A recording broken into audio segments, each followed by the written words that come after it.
Look at a map of the world. You see borders, nations, and sovereign lines. But what if I told you those lines are a fiction? The maps you were taught in school are nothing more than a colorful distraction from the cold, hard reality of the energy map. Right now, as you watch this, the global economy is exactly 48 hours away from a total heart attack. Not because of a stock market crash or a political scandal, but because of 7 microscopic points on the globe. We have been told that modern wars are fought for democracy, freedom, or religion. But if you strip away the flags and the speeches, you are left with a jagged line of steel and pressure, a pipeline. Every major conflict in the last century has followed the exact same path, the path of the valves. If you don't understand where the oil flows, you don't understand why the world is on fire. For decades, China has been hailed as a miracle, the impoverished village that became the world's factory. But the Chinese miracle wasn't magic. It was a masterclass in navigating the world's most dangerous architecture, the energy grid. To understand China's rise and its coming collision with the West, you must first understand the invisible forces that dictate which nations rise and which star. In the next 9 minutes, we are going to expose the structural blueprint of the modern world. We will reveal the 7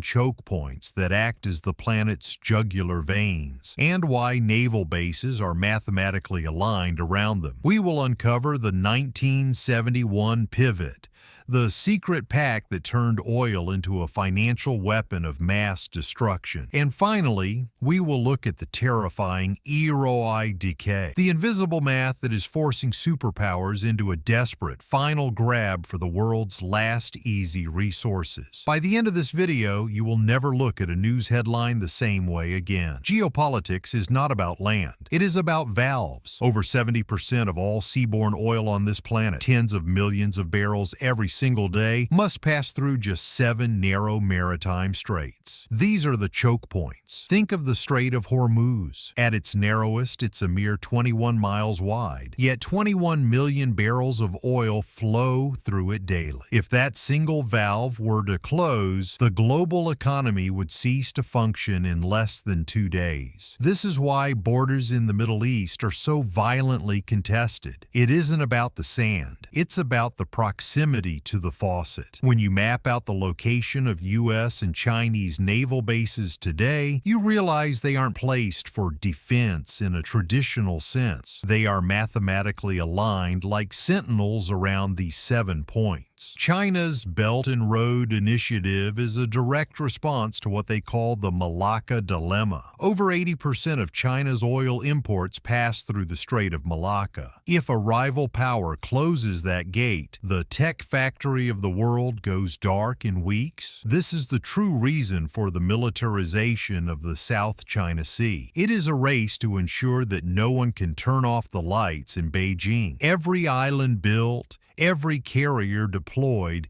is a move to secure the valves. But while these physical valves control the movement of oil, an even more powerful invisible valve was created in 1971 that controls the movement of money itself. To understand why the world map looks the way it does, we have to go back to 1971. Before this, the US dollar was backed by gold, but the gold standard was collapsing. In a move that changed history, the US decoupled the dollar from gold and recoupled it to black gold. This was the birth of the Petrodollar. A secret pact ensured that oil, the lifeblood of every industrial economy, would be traded exclusively in US dollars. This meant that if you wanted to buy oil, you first had to buy dollars. This turned the US currency into a global necessity, allowing America to export its inflation and maintain a global empire. Look at the borders of the Middle East and Central Asia. They were not drawn with ethnic or cultural lines in in mind. They were drawn to stabilize the petrodollar system. Whenever a leader in an oil-rich nation tried to break this spell by selling oil in euros or gold, they faced immediate regime change. From Iraq to Libya, the pattern is undeniable. The border stabilization interventions we see in the headlines are often just maintenance work for the dollar's energy backing. China knows this. Its rise has been a decades-long effort to escape this trap, pushing for petrol-yuan to break the Western monopoly. But as the fight for existing oil intensifies, a new frontier has opened up, not in the desert, but at the bottom of the abyss. The tech factory of China requires massive amounts of energy to survive, but we are running out of the easy stuff. This brings us to the 3,000-meter limit. Modern engineering has unlocked a breakthrough. Subsea drilling technology can now reach depths exceeding 3,000 meters. This has revealed trillions of cubic feet of gas hidden beneath the seabed. This is the real reason for the 400% increase in maritime boundary disputes over the last decade. The tensions in the eastern Mediterranean and the South China Sea are not about fishing rights or historical claims. It is a frantic, high-stakes race to control the seabed before international law can even define who owns it. But there is a darker secret lurking behind this engineering marvel: the EROI decay. Energy return on investment. This is the most important metric you've never heard of. In 1930, the oil was so easy to get that you only had to spend 1 barrel of energy to extract 100 barrels. The world was built on a 100-to-1 return. Today, as we chase oil into the deep sea and the tar sands, that ratio has collapsed. In some regions, it's now as low as 5-to-1. We are spending more and more energy just to get the energy we need to survive.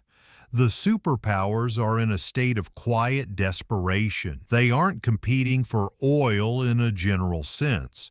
They are fighting for the last easy oil. The era of cheap energy, the era that allowed China to rise and the West to prosper, is officially over. The map is being redrawn right now to capture the last remaining high-yield reservoirs. The 3,000-meter limit is the last line of defense before the math of civilization no longer adds up. The final truth is this: China's transformation from impoverished villages to a tech titan was the greatest energy arbitrage in human history. They built a factory based on cheap, abundant energy, but they did it just as the world's energy return began its terminal decline. The borders we see today are the scars of a dying system. The choke points are tightening, the petrodollar is fracturing, and the deep sea abyss is the final battlefield. We are not witnessing a trade war or a diplomatic spat.